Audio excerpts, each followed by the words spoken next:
Hello, everyone. Welcome to episode 10 of the PrepMe podcast, the only dedicated pre-med podcast for Canadian students. This is me, Tora. My friend Chancey, of course, is here. Hello, hello. And we are here to help you get into medical school. And we couldn't be here today without the help of our sponsor, Prep 101. They are the most comprehensive MCAT prep course out there with all the materials you need, all the best instructors, all the practice you could ever need. They are your one-stop shop to rock your MCAT. Today on the show, what are we talking about, Chancey? We are talking about Test day. Test day. The big day. The big day has come. You're prepped. You're ready to go. Thanks to the help of Prep 101. Now, what was your test day like? The most nerve-wracking day, because I know we've talked about this many times before. You've written the exam a couple of times. What was the day where you were like, this is hard? Every single day. I think I just felt more prepared as I got through the attempts, but every single day. I think just finding the place. Let's start at the very beginning. Like just finding the place, I think was the most nerve-wracking. Performance, yes, that's a umbrella over my head, or a cloud, I guess I should say. But the most nerve-wracking was making sure I don't sleep in, making sure I show up and do everything right, just to get to writing the test, because there's so many steps just to get to sitting on the computer. Okay, so did you do a dry run of like timing, where to park and finding all those kinds of things? For sure. I think I'm going to think about the most recent one, the last time, and that was maybe the day or two before. I just like carved out an hour of my time just to leave the house, figure out how do I get to the testing center, because it was different for me. It was a spot I have not been to before for any other reason, sort of a multi-purpose building within the city. So I made sure I knew how to get there. I timed how long it took me to get there. I said, okay, if I add on 10 to 15 minutes of traffic, which was unreasonable because I was only 5 minutes from the place, but you never know what could happen, impromptu construction. But with that, how long would it take me to get there? And then, like you said, once I was there, where can I park? Where will I not get towed? And what door do I enter? Because this building has like 5 ways to enter. And I could just see me being the one that's knocking at the locked door all morning and then being told, you can't write your test because you were very late because you chose the wrong door. Well, I've heard that sometimes they're in hotel, like ballrooms and stuff like that, in hotel facilities. Where were your tests? Yeah, so I've written once in a hotel setting. Like you said, it was a conference room of I don't know, maybe it was like I don't know if it was a Hilton. I think it might have been a Hilton. And anyway, it was in a conference room there. So essentially you walk through the hotel lobby and they're expecting you to check in and be like, no, I'm just looking for the conference room. And then sure enough, they point you to a few signs that will say like Prometric or AAMC and guide you towards what you can trust is the right location for the MCAT, and lots of proctors to confirm. But then the other location was, again, it was sort of an international languages center, which had a lot of multi-purpose space, which Prometric, which is the main proctoring service for the MCAT, rented out and utilized the sort of computer lab and the break rooms and designated the area for test day. Well signed every time? Usually, and if it's not well signed, there's enough people. I think that was something I underestimated, as I expected that I was going to walk into, I don't know, like a hospital on a weekend and expect it to be just like closed doors everywhere and nobody to guide me. But certainly, they're very good. I mean, as nerve-wracking as it is to be there and be present, there are plenty of people, if not signage, plenty of people that are wearing badges, that know who you are. They can tell the lost, stressed face of a pre-med student coming in to write the MCAT. So they'll certainly shepherd you to all the locations you need to go. Were they really nice? Most of them, I think most of them. Some maybe I perceived as more intimidating than they were, just because I was, you got the anxiety and the stress of what you're about to do. So some of them seemed a little short, and I'm like, oh, that's kind of mean. This is not a good start. But I'm sure they were all neutral to kind. I'm just, on reflection, I would say all kind. Okay, so you figure out where to park. Did you do the full, like, preparing for a test day that every time you write a practice test, you eat the same thing, you get up at the same time, you start at the same time? Did you do the full routine prior? I did. And I don't know if that's like the OCD characteristics in me or not, but I felt like for me, just everything, just getting in your rhythm. I think I did the 2 weekends before test day, which was on a Saturday. I got up roughly the same time. That is the time it would take me to get up, shower, do what I need to do, and then drive to the facility. And the drive time was just going to be me sitting, watching the clock. And then when I arrived, give myself 10 or 15 minutes, which would be like the check-in period. And then I would start my full-length exam at home and let it run pretty close to what I predicted the day would be like in terms of running the test, taking my breaks, all things that we probably will discuss a little later. Okay, so then you arrive, you go there, you check in. They do like strip search. Like, what's it like? It's kind of like going to the airport like that, right? It's funny you say that. It's like it's multiple rooms. It's like working your way through room after room checkpoints. So you arrive at the facility, you get in, the proctors guide you or the signs guide you to room number one, which is sort of your coat check. You drop off whatever bags you have, your coats, anything that you won't take with you into the testing room, which pretty much is everything, unless you go in wearing a sweater, which you can wear one, but you leave everything else at the door. So again, usually it's just going to be coats, big bags, and then what you bring in with you to room number two is lunch, medications that you'd have to take, and then yourself. So room one to room two is you drop off all the unnecessary things that aren't needed for the test. Then room two is like your break space. They show you where you can put food or your lunch, how the break station will work, where the tables are in the restrooms. And then you're taken to the test after that, which is probably the airport security point. So what should you bring? You don't need your backpack. You don't need pens and No. paper. You should just bring yourself and some food. Okay, so yeah, the packing list is that. It's like what's your lunch and your snacks for the day, because during the MCAT you're gonna have two breaks that are short and one break that is long. So sort of like two snacks and a lunch if you would. So bring whatever you would need to fuel you through that test day, and the adequate water and liquids as well. Medications, if you're someone like me, I just screen time for too long, I just end up with some form of headache, and I didn't want that to be a limiting factor in psych and soc, which is at the very end, which I really wanted my reading interpretation ready to go and analysis. So I think I had like a little like pouch of Advils. And then it was just my ID, my passport, which is what you'll need to get you through all the rooms and confirm your identity so you can actually sit at a computer and then write the thing you've been working toward to get, to write. One piece of ID? Just the one for me. Okay. Sometimes what they'll do is at the beginning room, they'll do a check-in with a driver's license and a passport, or a driver's license and a health card. But some centers I find they say bring two, but they only ever check one. So I guess in preparatory, bring two. So you're not the one that gets denied because you didn't bring them. But I've only ever seen them check one, and it was my passport. And you literally keep it in your pocket or in your hand the whole time you're going around the testing facility. Okay, so then you sit down, and are you at a cubicle? I envision. Okay, again, listeners, you guys kind of know this already. I've never actually written the official MCAT. I just teach my specialties because I would never write chem and physics, and not to save my life. Maybe we should send you to do it sometime, just so you can like live that like real deal experience for fun. No, I've thought about it. I literally have thought about doing it for fun, just so I can feel the pain that everyone else feels. But I feel like I would be distracting. I feel like I'd be like sauntering in, like no big deal. And then everyone else would be stressed and they'd be looking at me like, what's this woman doing here? Like, I'm just here for the experience. It's just an experiment.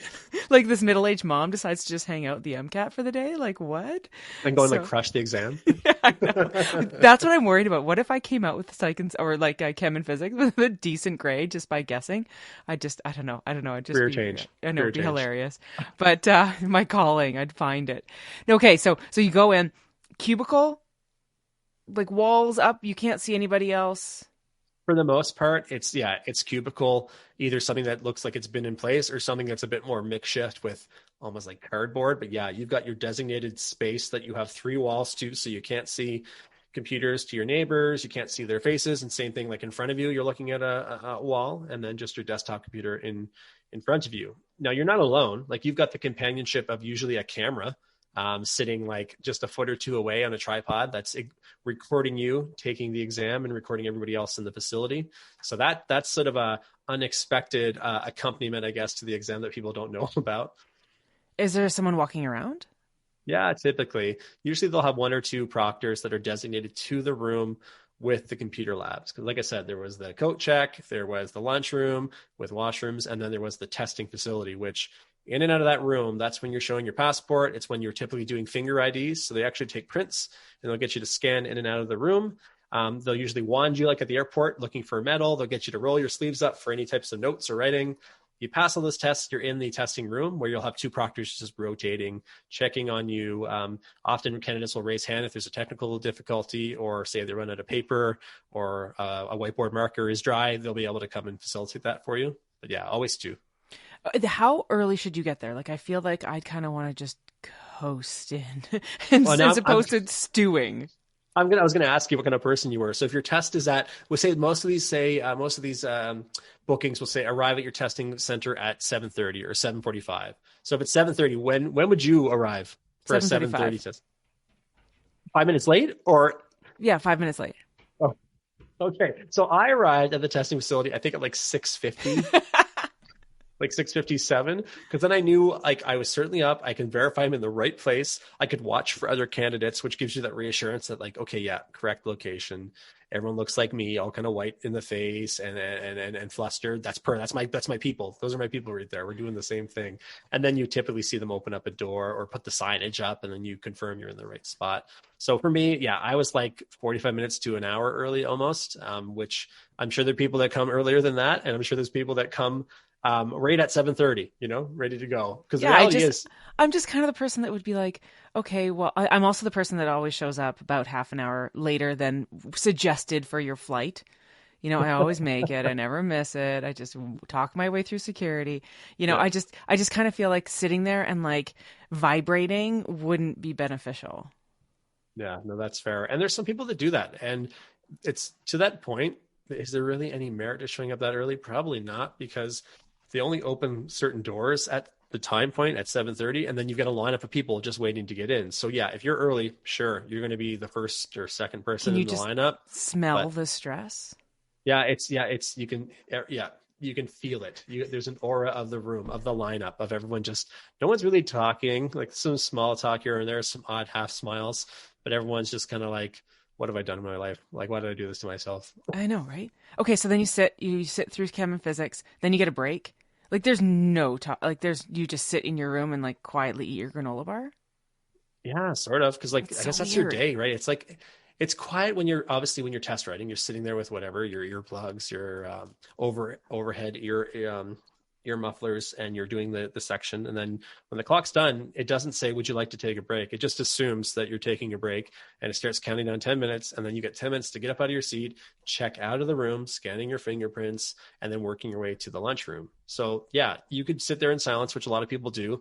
There's usually a proctor or two in the break room who will like make small talk with you, or you can make small talk with them, and like you could have the weather conversation, or oh, so like, why medicine, or what do you do when you're not here? Like there's a lot of that. So it's certainly, you will explore it if you feel like it's a good vibe. And some people choose not to speak a word. So I talked the proctor's ear off just to take my mind off of the MCAT, I think. Yeah, that'd be me too, for sure. Yeah. For sure. Well, we're talkers a little bit. A little bit, A little but bit. I talked too much to the point where they said, you probably only have about a minute left before your car section starts. And I was like, oh my God. What I if was you're like, done your oh, section early? oh You don't God. get a longer break. No, so that's a good tip. We're giving freebies here. Say if you're done your your physics and your chem early, with say 10 minutes remaining, you reviewed all your questions and your answers, you could certainly just say, okay, I'm going to stop there. And you can let the time count down. It automatically will go to submission of your section and start the 10-minute break. So some people will do that. If they've got a section that they just know they cruise through because they're strong with it, they're efficient, they'll just make their breaks longer by leaving the room as the test is still happening before the break countdown happens. And you're Yeah. allowed to do that. Yeah, definitely. I know I Yeah. get tons of questions from students about what kind of scratch access you have. Because I know the old school way is the 3 sheets of paper. And as soon as you're done those 3 sheets of paper, then you have to surrender them to get 3 fresh sheets of paper. And Mhm. then it's changed. Now there's sometimes like these digital notepads. They're like Kindle Paperwhite, and there's whiteboards. How do you know which one you're going to get? Because I feel like the way I teach as well is how to use your scratch work effectively, and it depends on the testing center. So how do you even know? Yeah, you really won't know until a week or two before the exam, but then you're able to reach out to, there'll be an AAMC, American Association of Medical Colleges. There'll be a contact that you can reach out. Usually it's by phone. It's still a little archaic, but maybe they'll have emailing in the coming months or years. But you just reach out by phone, and you can actually inquire into the aids provided for your exam at your facility, because ultimately, these aren't sitting there in these hotels. They're not just sitting having MCAT supplies ready to go. Like Prometric is a company that brings everything in, and they have checklists that they need to go through and get approval from the AAMC as to, well, these suffice, is this the right material, et cetera, et cetera. So they'll usually have a list of what's going to be present. And I mean, I haven't seen any of smart technology myself, but of course it's been a few years since I've done this. But I've seen whiteboards, mini whiteboards, like the size of a piece of paper. and I've seen like a stack of 3 to 4 pages, like you mentioned, where you've got some pens, pencils that you can write on. But like you said, if you fill it up and you need space, they'll often ask for you to submit that booklet to bring you a new one. Whiteboard's easy because you just erase, right? It's your etch and sketch, but then it's gone. But the whiteboard, what size of pen do you get? I feel like if I get a really fat pen, I'd be really thrown off. No, they give you sort of like Like not a like ballpoint size? Like a sort of, fine tipped Sharpie? yeah, more of a fine tip. Not like our whiteboard ones we usually see that are like, I don't know, half an inch when you write them on the whiteboard. These are more like a fine ballpoint style, so you don't feel like you're writing 2 sentences and you filled up the whiteboard. So that's kind of nice. Yeah, because I feel like, I mean, one of the things that we talk about a lot in class, right, is that how to use your space provided so that, but see, that's the thing. I mean, I think this idea of surrendering the paper when you're done, when it's full, and then not getting it back and then getting fresh sheets really stresses students out. But like my argument to that is don't sweat it, because in theory, you're supposed to be able to finish your passage, park it, and not return to it, right? You're done. Like work the passage as a unit, complete all the required questions, and forget it to clear your mind for the next passage. So the stress around the scratch work for me is mostly just format, knowing what I'm going to be using. But I don't think the whole erasing your work should be as stressful as I think a lot of people take it to be.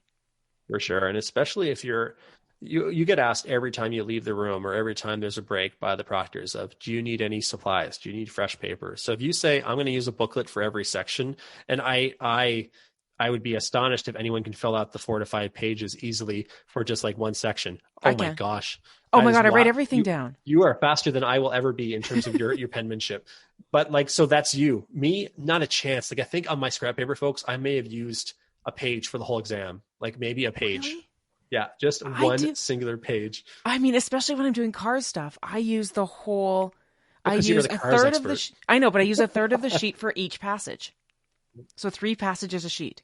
Yeah, and that would be the time you probably do use it. And might be the one that, like, if you were you would want to plan it like, okay, at my halfway mark, I should be considering raising my hand to make sure that they notice me and I get my next, scrap paper so that I'm not waiting on someone and letting the time tick away. Okay, well, that's a good point. How long often would you have to wait? They're really active, I'm sure, but still.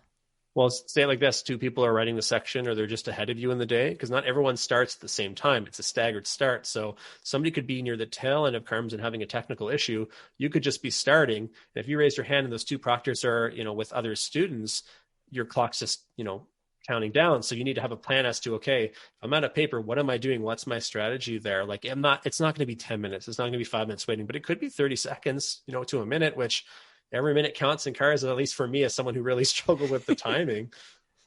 Yeah. Okay, what if you have to go to the bathroom? So you have options. Option 1 is you hold it until your break. Option 2 is if you can't hold it, you can leave the room at any point in time. You just need to respect that your time doesn't wait for you, meaning that the countdown for the car sections, your 40 minutes, it is not going to stop. It's going to keep counting down whether you're sitting at that chair or not. But if nature calls and you need to leave, you're going to be sick, you're going to go. But that's sort of the deficit. But then when you going in and out of the room, is it really like time consuming? Like, or can you just like dash out and dash back in? Or you fingerprinted, ID'd every single step? You physically sign in and out every time you leave the room. So a lot, 30 seconds to a minute, depending on how fast the proctor is and organized they are, but allow them about a minute to get in and out of the room each way. So 2 minutes total. Wow. Okay. Yeah. What's your best advice on test day? Kind of what we hinted at earlier when you asked me about like my pre-prep. Like the number one is just be prepared, like control anything you can control. You're going to be doing adequate prep, I'm sure, whether it's with like a company like Prep 101, another company, or on your own. Do your prep for the exam, but do your prep for the day.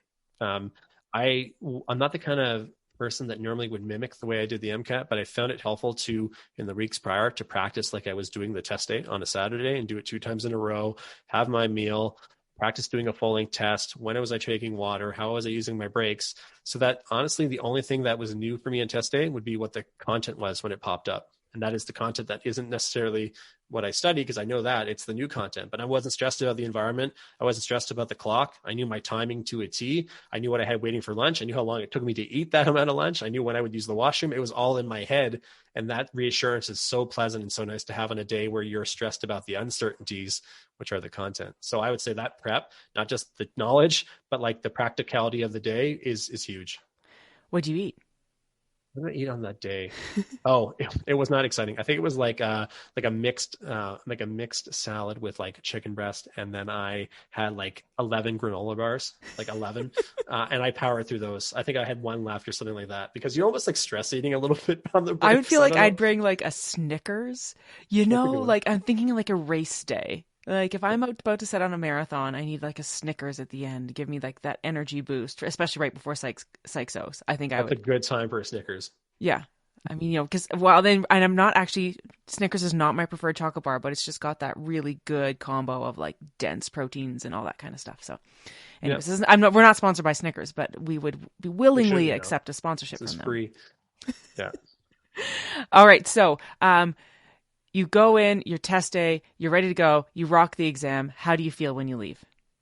Terrible. You literally feel terrible. I can't say everyone feels that way, but most people feel exhausted. And it might be from the fact that you were just stressed that maybe a section didn't go well or a passage didn't go well, which in retrospect, if you're only worried about one passage, you probably did pretty well in the exam, but it still sticks with you. You feel pretty terrible. I was tired because, again, 7 hours at the computer is really tough for me. So I think I had a bit of a headache. I was tired because I didn't sleep well the night before. I didn't have my usual routine on a Saturday, so I felt pretty wiped. Yeah. Would you just go home or did you go out and like shake it up? No, I very much did not shake it up. I kept it Just still stared at a wall non-carbonated. for like 2 hours? Yeah, pretty much just went home and just like sat, thought about it. I think I had spoke with like, family or my wife about it just to debrief a little bit, and then try to take my mind off it. I didn't go out. I think I was home. Maybe we went out for dinner that night just so life was less complicated. I didn't have to think about making dinner because I thought enough that day. But no, that was me. I kept it pretty relaxed. Some people don't. Some people go all out and they say, like, this is celebratory. I've done it. Even though I don't know the result, I have done it. I've Yeah. sat through the day and I deserve a me night. Well, I mean, I get the celebration though, but I feel like my worst exam schedule, I had 4 exams in third year. They're all pretty tough exams in 4 exams in 3 days. Mm-hmm. And after that fourth exam, which was microbiology, I stared at the wall. Like it should have been my celebration. That was done third year. And I went home and I rented like the worst possible movies, like Notting Hill, which I've seen like 5 times. And it was just a wall that I was staring at. This happened to be the TV. And then all my friends are out partying and I'm like the biggest loser of all my friends. So I was like, okay, I can't go out. I have to just stop my Yeah. brain, just stop my stress and just sleep.